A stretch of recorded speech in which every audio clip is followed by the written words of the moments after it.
¿Sabías que existe una fórmula de trabajo que llevada a la práctica nos permitiría aprender cosas difíciles, ser más productivos y a la vez ofrecer trabajos de alta calidad más rápido de lo que lo haría una persona promedio? ¿Te gustaría saber cuál es esa fórmula, las reglas que se necesitan para implementarla y de esta forma obtener una ventaja competitiva con respecto a las demás personas? Si es así, te invito a que te quedes y revises el material que traigo a continuación. Hola, ¿qué tal amigas y amigos? Nuevamente bienvenidos a este su canal Aprendiendo y Emprendiendo. Si les interesan los resúmenes de libros y sobre todo las lecciones que pueden aprender de ellos, los invito a que consideren la opción de suscribirse al canal. Hoy les traigo el resumen del libro Enfócate, escrito por Cal Newport, doctor en informática del Instituto Tecnológico de Massachusetts y profesor de ciencias de la computación en la Universidad de Georgetown, autor de los bestsellers Minimalismo Digital, Hazlo también que no puedan ignorarte y enfócate, obra que vamos a desarrollar en el presente video y en la cual el autor plantea que si alguien desea destacarse por encima del promedio en cualquier área del desempeño, la fórmula es desarrollar la habilidad de trabajar en ciclos de trabajo profundo, que no es otra cosa que la habilidad de trabajar durante largos periodos de tiempo en una sola cosa, libre de distracciones y en un estado de concentración tan elevado que nuestras capacidades llegan a su máximo nivel. Porque solo dominando esta habilidad podremos desarrollar las aptitudes necesarias para prosperar en la nueva economía del conocimiento y la información que son: 1. La aptitud para dominar rápidamente cosas difíciles. Y 2. La aptitud para producir a un nivel superior tanto en calidad como en velocidad. ¿Estás listo para recibir las 4 reglas que nos comparte el autor en su libro Enfócate, que practicadas deliberadamente nos van a ayudar a aprender cosas difíciles, producir a un nivel superior y más rápido de lo que lo haría cualquier persona? Si es así, Vamos a por ello. regla número 1. Trabajar profundamente. Desafortunadamente, convertirnos en discípulos de la profundidad en un mundo superficial requiere de un gran esfuerzo. En primer lugar, porque tendremos que luchar con nuestros deseos todo el día. Deseos como tomar descansos, revisar nuestras redes sociales, navegar en internet, etc. Deseos que terminan convirtiéndose en distracciones. En segundo lugar, debemos tener en cuenta que nuestra fuerza de voluntad es finita, y cuando la empleamos en distracciones o resistiéndonos a ellas, la estamos agotando. Por eso es completamente normal que nos cueste bastante trabajo concentrarnos si tenemos las distracciones cerca de nosotros. Y en tercer lugar, porque nos enfrentamos a un entorno empresarial en el cual se relaciona la multitarea como sinónimo de productividad. Sin embargo, el autor concluye que para desarrollar la capacidad de trabajar a fondo es necesario ir más allá de las buenas intenciones, y lo que debemos hacer es crear rutinas y rituales que estén diseñados para minimizar la cantidad de fuerza de voluntad que debemos usar para hacer la transición a la profundidad y mantenernos en un estado de concentración ininterrumpido. Dentro de los rituales y rutinas que el libro recomienda tenemos: definir dónde vamos a trabajar y por cuánto tiempo. El entorno juega un papel muy importante en nuestro esfuerzo para adentrarnos en la profundidad. Por tanto, es necesario definir una ubicación predeterminada, de ser posible, un lugar que solo usaremos para hacer el trabajo profundo, con un escritorio despejado y donde podamos estar alejados de cualquier cosa o persona que nos distraiga.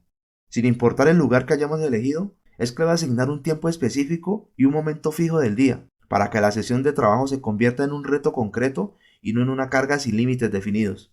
Lo recomendable es empezar por periodos pequeños de 1 hora o menos si se nos dificulta mantener la concentración, y posteriormente ir aumentando con la práctica hasta un máximo de 4 horas promedio, tiempo en el cual nuestra fuerza de voluntad y nuestra concentración empiezan a disminuir.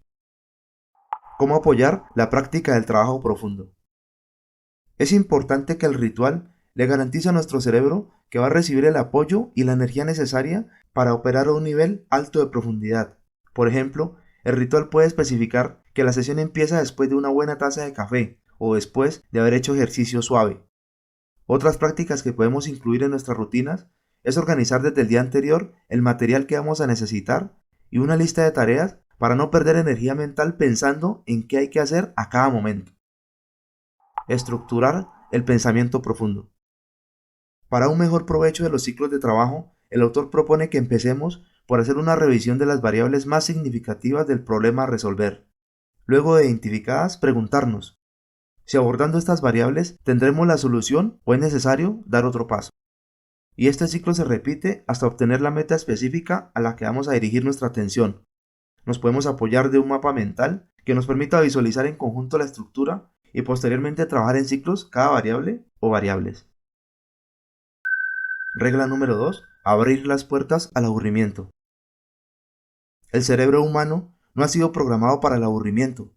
¿No les ha pasado que en momentos de potencial aburrimiento, como por ejemplo, esperar algunos minutos en la fila de un banco o a la espera en un restaurante de que nos sirvan la comida, sentimos la necesidad de revisar nuestro teléfono inteligente? Creemos que podemos pasar de un momento de distracción a uno de concentración fácilmente. Sin embargo, cuando nuestro cerebro se ha programado para la distracción en todo momento, es difícil desprenderse de esta adicción, incluso cuando queremos concentrarnos. Para evitar ser víctimas de las distracciones, el autor nos invita a tener en cuenta las siguientes recomendaciones.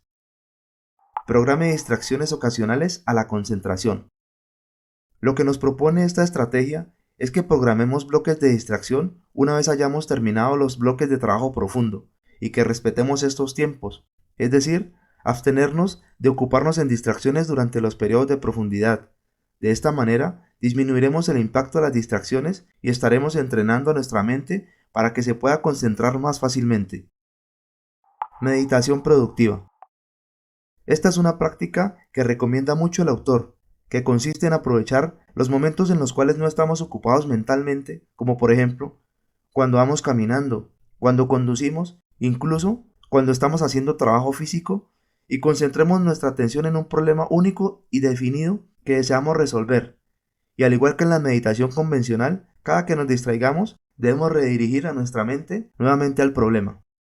Afirma el autor que hacer este ejercicio de manera habitual nos traerá dos beneficios. Uno es ejercitar nuestra atención, fortaleciendo de esta forma los músculos de la concentración. Y dos, es posible que durante este periodo logremos encontrar la respuesta al problema, o por lo menos descartaremos opciones que no nos robarán tiempo productivo. Ejercitar la memoria. Un estudio realizado por el Laboratorio de Memoria de la Universidad de Washington en 2014 demostró que una de las mayores diferencias entre los atletas de la memoria y el resto de la gente radica en una destreza cognitiva que no está en función directa con la memoria, sino con la atención. La destreza en cuestión se denomina control de la atención y mide la capacidad de las personas para mantenerse concentrados en la información esencial. Por tanto, ejercitar la memoria tendrá como efecto secundario el mejoramiento de nuestra capacidad para concentrarnos, capacidad muy necesaria para obtener el mejor provecho del trabajo profundo. Regla número 3. Aléjese de las redes sociales. En el 2013, el reconocido escritor y consultor de medios digitales estadounidense Baraturn Turson llevó a cabo un experimento. Decidió abandonar sus redes sociales por 25 días. Nada de Facebook, nada de Twitter, nada de Instagram, nada de correo electrónico. Se encontraba agotado, muerto, afirmaba él. Había participado en más de 59.000 conversaciones por Gmail. Había actualizado su muro en Facebook 1.500 veces el año inmediatamente anterior, sin contar sus demás interacciones en otras redes sociales. Este experimento realizado por el reconocido escritor pone en evidencia dos aspectos importantes que se viven hoy en nuestra cultura con relación a las redes sociales. El primer aspecto es que cada vez se reconoce más el hecho de que estas herramientas fragmentan nuestro tiempo y reducen nuestra capacidad de atención. Y el segundo aspecto tiene que ver con la impotencia a la que se enfrentan los trabajadores del conocimiento que necesitan relacionarse con estas herramientas para administrar sus tareas o negocios. Debemos aceptar que las herramientas no son malas en sí mismas, incluso algunas pueden ser necesarias para la felicidad y el éxito. Sin embargo, debemos ser exigentes a la hora de permitir a cuál le dedicamos nuestro tiempo y atención. Por tal razón, el autor en esta regla nos invita a que seamos cuidadosos en la selección de las aplicaciones o sitios web a los que vamos a tener acceso y nos comparte el método artesano de la selección de herramientas, método basado en la filosofía de un granjero que sostenía que toda herramienta que utilizaba en su granja debía de ser de gran ayuda para alcanzar un objetivo específico en su oficio.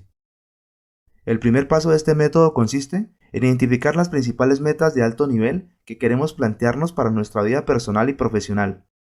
Y una vez las hayamos identificado, procederemos a hacer una lista de 2 o 3 actividades claves para alcanzarlas.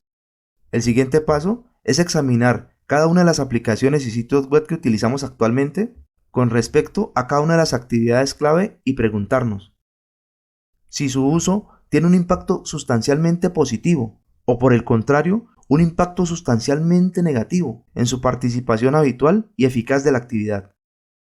Y el último paso consiste en tomar la decisión de seguir usando las aplicaciones solo si hemos concluido que ejercen impactos sustancialmente positivos que superen a los negativos en su participación en las actividades. Es necesario comprender que no se trata de alejarnos de las redes sociales de manera definitiva, sino de encontrar un punto medio en el cual decidamos de manera consciente con cuál interactuar, teniendo como valor agregado su alto impacto positivo en el logro de nuestras metas. Regla número 4. Eliminar el trabajo superficial.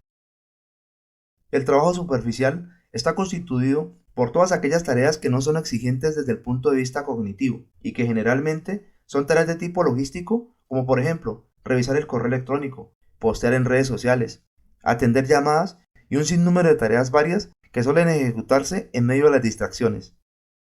Esta regla nos invita a centrarnos en lo importante, y para ello es necesario tratar el trabajo superficial con mucho cuidado, pues tendemos a subestimar el daño que causa y terminamos atribuyéndole una importancia exagerada. Aunque sabemos que el trabajo superficial es inevitable, las estrategias que veremos a continuación nos ayudarán a mantenerlo en control de modo que no afecte nuestra capacidad para aprovechar las ventajas de trabajar a profundidad. Planifique cada minuto de su día. Si no planeamos nuestro día, es muy fácil que terminemos funcionando en piloto automático sin pensar demasiado en el uso que le damos a nuestro tiempo y dediquemos gran parte de nuestro día a cosas triviales. La estrategia de planear cada minuto consiste en que definamos desde el día anterior la manera en cómo vamos a distribuir nuestro trabajo al día siguiente y establezcamos por bloques de tiempo la cantidad de trabajo profundo y la cantidad de bloques de trabajo superficial. La clave está en que a cada bloque se le asigne una actividad específica a realizar, y si por casualidad el día no transcurre como lo planeamos, podemos reprogramarlo en la marcha. Es importante resaltar que se trata de una programación flexible enfocada en prioridades. Define una hora fija para terminar tu trabajo. Esta es una práctica a la que el autor llama productividad con programación fija, que más que una práctica es un compromiso firme de no trabajar más allá de cierta hora. Aunque parezca utópico el concepto en el mundo moderno, él sostiene que es posible lograrlo, sin que tenga el mayor impacto en la productividad, porque al ponerla en práctica, nos veremos obligados a buscar estrategias que nos permitan ser más eficientes en nuestras labores, a trabajar con una mayor intensidad, a ser más organizados en general, pero sobre todo con el tiempo limitado que tenemos, y a ser más cuidadosos con la programación de nuestra agenda y no asumir obligaciones que no son absolutamente necesarias. Controle sus comunicaciones electrónicas. En esta estrategia vamos a referirnos solo al correo electrónico, que puede convertirse en una actividad superficial y que a la vez demanda una alta exigencia de la atención, pues ofrece un flujo de distracción permanente dirigido específicamente a nosotros. Entre las recomendaciones que nos comparte el autor para tener más en control las comunicaciones electrónicas tenemos: crear un filtro a los remitentes. Esta es una estrategia que consiste en colocar condiciones al remitente antes de enviar un mensaje. Condiciones como, por ejemplo, que por ese canal solo se atenderán casos relacionados con temas específicos, o también dirigirlo a una sección de preguntas y respuestas comunes previamente establecidas y hacer que valide si la pregunta ya ha sido respondida antes. Solo después de haber pasado estos filtros podrá enviar su mensaje o, en caso contrario, abstenerse de hacerlo. Ser preciso con el contenido. Esta estrategia lo que intenta es reducir la cantidad de mensajes a los estrictamente necesarios y nos invita a que siempre y cuando las condiciones lo permitan, debemos abordar los temas importantes de manera personal. En caso de no ser posible, la sugerencia es que tratemos de resumir lo que queremos decir de forma simple y concisa, de tal forma que las respuestas sean menores y más cortas. El autor finaliza diciendo que el trabajo profundo es un asunto serio que no puede abordarse a la ligera, y estas rutinas aplicadas con consistencia le harán a nuestra mente la estructura y el compromiso que se requieren para entrar en un estado de concentración en el que podremos crear cosas valiosas. Para los que han llegado hasta aquí, los felicito por el tiempo que le dedican a su propia formación.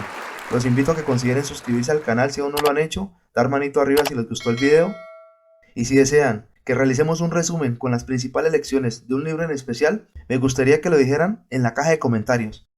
Y a quien le gusta el contenido y desea apoyar el canal, puede hacerlo a través del botón super gracias, que es el icono en forma de corazón debajo del título del video. Sin más, hasta el próximo video, que el conocimiento te acompañe.